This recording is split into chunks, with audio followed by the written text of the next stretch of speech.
సరే అలాగే మరో వార్త చూద్దాం. కుల వృత్తులను ప్రోత్సహించేందుకు ఆదరణ 3ని అయితే అమలు చేయనుంది ఏపీ ప్రభుత్వం. ఎన్నికల్లో బీసీలకు ఇచ్చిన ప్రతి హామీకి కట్టుబడి ఉంటామని సీఎం చంద్రబాబు చెప్తున్నారు.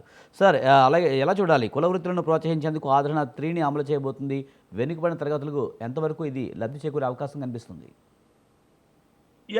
ఉమ్మడి ఆంధ్రప్రదేశ్‌లో గూడా చంద్రబాబు నాయుడు ముఖ్యమంత్రిగా ఉన్నప్పుడు బీసీల సంక్షేమం కోసం ఆదరణ అనేటటువంటి ఒక పథకాన్ని తీసుకొచ్చారు. ఆదరణ పథకం యొక్క ప్రధాన ఉద్దేశ్యం ఏంటి అనంటే, బీసీ కుల వృత్తిదారులకు పనిముట్లు అందజేసేటటువంటి పథకం అది. అయితే బీసీ కుల వృత్తిదారులకు ఆ పథకం ద్వారా పనిముట్లు అందజేశారు అప్పుడు. తర్వాత ఆదరణ 2 పట్టుకొచ్చారు. ఇప్పుడు ఆదరణ మళ్ళా ఆంధ్రప్రదేశ్‌లో చంద్రబాబు నాయుడు అధికారంలోకి వచ్చిన తర్వాత ఆదరణ 3 అనేటటువంటి పథకాన్ని పునరుద్ధరిస్తున్నటువంటి సందర్భాన్ని మనం చూసాం. అయితే ఇక్కడ మనం గమనించాల్సినటువంటి అంశం ఏంటి అనంటే, తెలుగుదేశం పార్టీకి ప్రధానమైనటువంటి ఓట్ బ్యాంకు బీసీలు అనేటటువంటిది. బీసీలు ఆ పార్టీ పుట్టినప్పటి నుంచి కూడా రాజకీయంగా తెలుగుదేశం పార్టీకి అండగా ఉన్నారు. తెలుగుదేశం పార్టీ గెలుపులో బీసీలు ప్రధానమైనటువంటి పాత్ర పోషిస్తున్నారు. అనేక సందర్భాల్లో ఎన్టీ రామారావు గాని, చంద్రబాబు నాయుడు గాని తెలుగుదేశం పార్టీ బీసీల పార్టీ అని చెప్పినటువంటి సందర్భాన్ని మనం చూసాం. అయితే నా నా అభిప్రాయం ఏంటి అనంటే, బీసీలకు కేవలం ఈ పనిముట్లు ఇచ్చి, లేకపోతే ఈ కుల వృత్తుల ద్వారా ఏదో పనిముట్లు ఇచ్చి మేము ఆదుకుంటున్నాము, ప్రోత్సహిస్తున్నాము, మాది బీసీల పార్టీ అని చెప్పటం కాదు. అది చిత్తశుద్ధితో నిరూపించుకోవాల్సినటువంటి అవసరం ఉంది. ఇదే సందర్భంలో ఆదరణ 3ని ప్రారంభిస్తున్న సందర్భంలో గత వైఎస్ఆర్ కాంగ్రెస్ పార్టీ పైన అనేక ఆరోపణలు, వైఎస్ఆర్ కాంగ్రెస్ పార్టీ ప్రభుత్వం పైన అనేక ఆరోపణలు చంద్రబాబు నాయుడు చేయడం జరిగింది. వైఎస్ఆర్ కాంగ్రెస్ పార్టీ ప్రభుత్వం అధికారంలో ఉన్నప్పుడు బీసీలను ఊచకోత కోశారు, బీసీలను నష్టం చేశారు అనేటటువంటి మాట కూడా చెప్పారు. నిజంగా వైఎస్ఆర్ కాంగ్రెస్ పార్టీ అధికారంలో ఉన్నప్పుడు బీసీకి ఉప ముఖ్యమంత్రి పదవి ఇచ్చారు. 5 ఉప ముఖ్యమంత్రి పదవులు ఉంటే బీసీకి ఇచ్చారు. మరి మీ ప్రభుత్వంలో ఏది? అంటే మీరు పనిముట్లు ఇచ్చి చేతులు దులుపుకోవటం కంటే అధికారంలో వాటా ఇవ్వటం అనేది ముఖ్యమైనటువంటి విషయాన్ని మీరు ఎలా మర్చిపోతారు? తర్వాత ఆంధ్రప్రదేశ్‌లో 25 మంత్రి పదవులు ఉంటే 10 మంత్రి పదవులు బీసీలకు ఇచ్చారు వైఎస్ఆర్ కాంగ్రెస్ పార్టీ జగన్మోహన్ రెడ్డి అధికారంలో ఉన్నప్పుడు. మరి ఎంతమందికి ఇచ్చారు? మీరు 10 మందికి ఇవ్వలేదు కదా. గతంలో కూడా ఇవ్వలేదు కదా. మీరు 2014 నుంచి 2019 వరకు ఉన్నప్పుడు కూడా ఇవ్వలేదు కదా. అంటే మీరు చేతల్లో చూపెట్టట్లేదు, మాటల్లో మాత్రమే చూపెడుతున్నారు అనేటటువంటి విషయాన్ని మనం గమనించాలా. కాబట్టి బీసీలు కేవలం పనిముట్లు ఇచ్చేటటువంటి పథకాలకి ఇంకా పరిమితం చేస్తారా? అంటే మీరు ఆదరణ పథకము 1995లో పెట్టిన సందర్భంలో ఇంకా 20 సంవత్సరాలు, 25 సంవత్సరాల తర్వాత కూడా బీసీలను పనిముట్లకే పరిమితం చేస్తారా?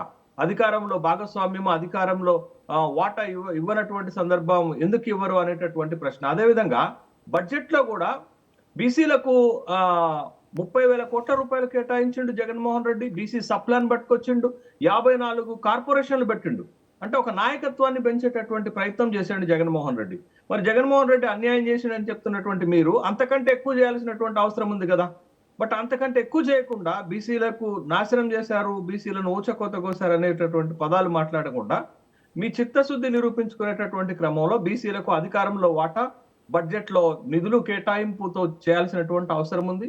ఏదో ఆదరణ లాంటి పథకాలను పునరుద్ధరణ చేసి బీసీ కుల వృత్తిదారులకు ఇస్త్రీ పెట్టెలు, తర్వాత వాషింగ్ మిషన్లు, ధోబీఘాట్లు ఇంకా అవేనండి. ఇంకా బీసీలు అవే కోరుకుంటున్నారా?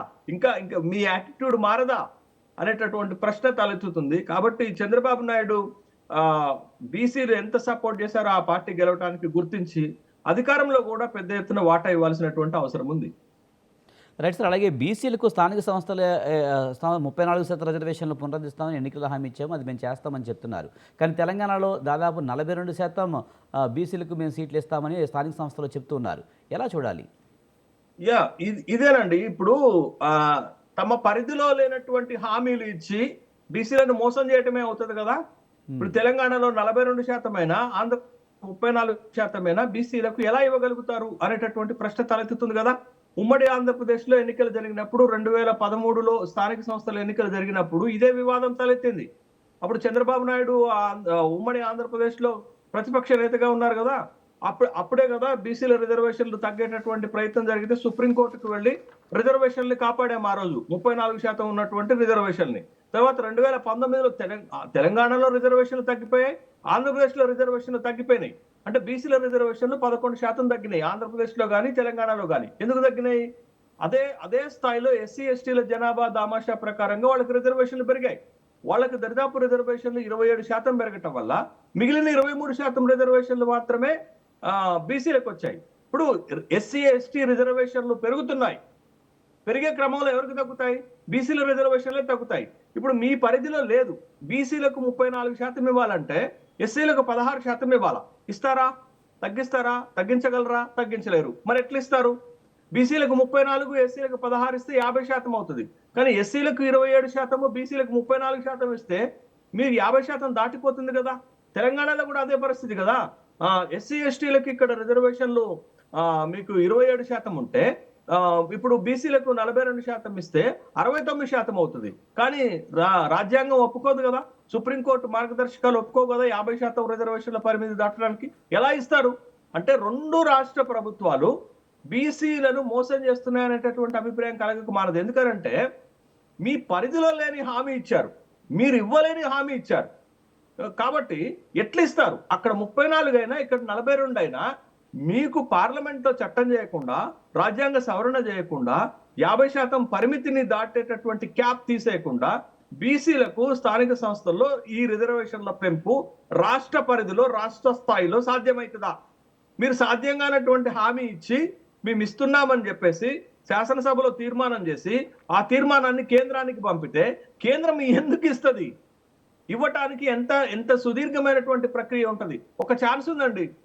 ఆ ఛాన్స్ ఏంటంటే జయలలిత ఎట్లయితే 50% దాటి రిజర్వేషన్లు పట్టుకురాగలిగిందో తమిళనాడులో, ఇప్పుడు చంద్రబాబు నాయుడు ఆ కీలకమైనటువంటి పొజిషన్ లో ఉన్నాడు. ఎందుకనంటే కేంద్ర ప్రభుత్వాన్ని ఇప్పుడు కాపాడుతుంది. కేంద్ర ప్రభుత్వం అధికారంలో ఉండటానికి కారణం చంద్రబాబు నాయుడు ఆంధ్రప్రదేశ్ నుంచి ఇచ్చేటటువంటి మద్దతు.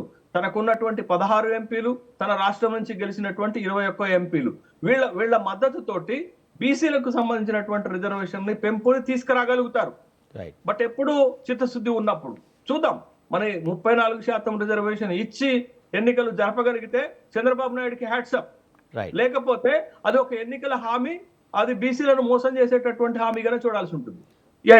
ఇప్పుడు బంగ్లాదేశ్ లో ఉన్నటువంటి ఇస్కాన్ ప్రధాన పూజారి అయినటువంటి చిన్మయిని జైల్లో పెట్టి ఇప్పటికీ విడుదల చేయనటువంటి సందర్భాన్ని మనం చూస్తున్నాం.